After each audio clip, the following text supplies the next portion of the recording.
देश में हुए किसी भी युद्ध या फिर मिलिट्री ऑपरेशंस के इतिहास को 25 साल के भीतर डीक्लासिफाई करना होगा। नमस्कार, मैं हूं नीरज राजपूत और आज फाइनल असॉल्ट में बात करेंगे देश की नई गोपनीय नीति की।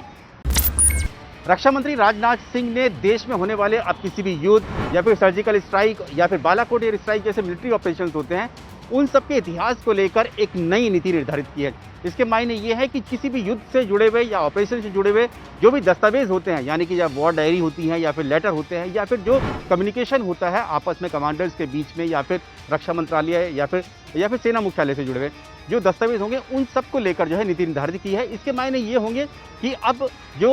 नई नीति निर्धारित की गई है उसमें अगले 25 साल में, युद्ध के 25 साल के भीतर इन सब दस्तावेजों को आपको डीक्लासिफाई करना होगा, यानी कि आपको इनको पब्लिक के सामने लाना होगा। और उससे पहले क्या किया गया है, इस जो नई गोपनीय नीति आई है इसके मायने ये होंगे कि जब भी कोई युद्ध होगा या मिलिट्री ऑपरेशन जैसे कि सर्जिकल स्ट्राइक हुई, उसके 2 साल के भीतर एक उच्च स्तरीय जो है कमेटी जो है बनाई जाएगी। उस कमेटी का जो नेतृत्व होगा, यानी कि हेड करेंगे, वो रक्षा मंत्रालय के एक जॉइंट सेक्रेटरी करेंगे। और इसमें थल सेना जिससे भी जुड़ा हुआ ऑपरेशन होगा, जैसे थल सेना का है तो थल सेना के अधिकारी, वायुसेना के, नौसेना के होंगे। और इसके अलावा जो विदेश मंत्रालय के जो अधिकारी होंगे या फिर गृह मंत्रालय के अधिकारी होंगे, जरूरत पड़ने पर इसका हिस्सा होंगे। इसके अलावा मिलिट्री हिस्टोरियंस जो है, यानी कि जो इतिहासकार है, जो सैन्य इतिहासकार होते हैं, वो भी इस कमेटी का हिस्सा होंगे। तो 2 साल के भीतर इन सबको क्या करना होगा, इस कमेटी को जितने भी युद्ध से जुड़े हुए या ऑपरेशन से जुड़े हुए जो भी दस्तावेज हैं, जैसे कि बताया, जैसे कि वॉर डायरी हुई या फिर जो लेटर्स हुए या जो कम्युनिकेशंस होता है आपस में कमांडर्स के बीच में, या कोई थल सेना प्रमुख कोई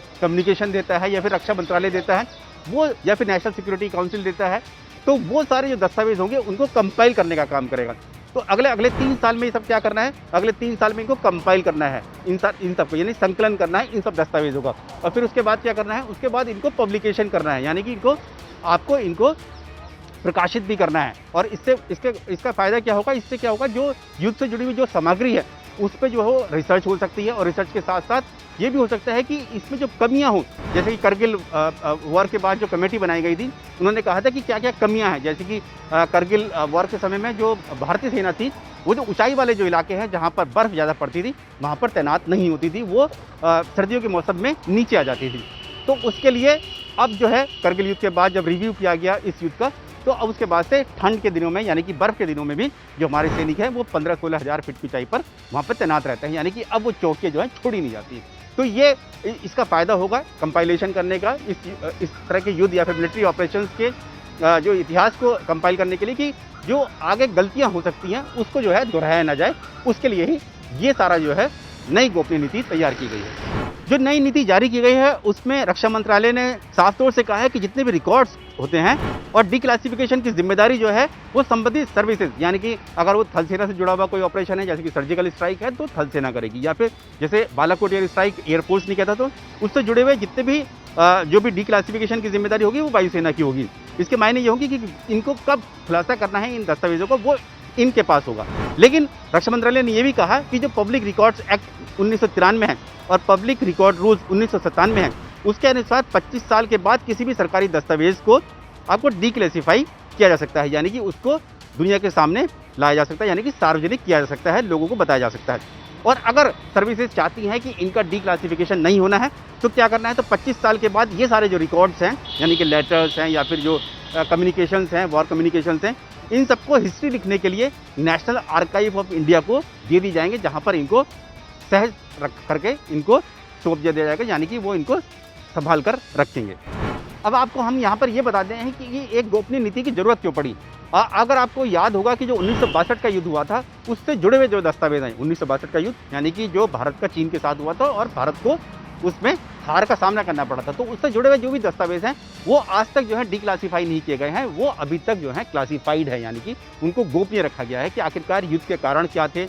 युद्ध में किस तरह से हार हुई, क्या कमांडर्स की वजह से हुई, क्या भारत के पास हथियार नहीं थे, ये सारे जितने भी जो रिकॉर्ड्स हैं, जो इतिहास है उस 1962 के युद्ध का, वो अभी तक सामने नहीं आया है। 1962 युद्ध से जुड़े हुए अगर कोई इतिहास है तो वो किसी कमांडर का अपना कोई उसकी अपनी जो पर्सनल उसका एक्सपीरियंस हुआ इस युद्ध का, वो हो सकता है, लेकिन सरकार की तरफ से, यानी कि भारत सरकार की तरफ से, रक्षा मंत्रालय की तरफ से अभी तक कोई दस्तावेज जो है सामने नहीं आया, तो खुलासा नहीं किया गया। इसी तरह से अगर हम बात करें कि ऑपरेशन ब्लू स्टार की या 1962 के बाद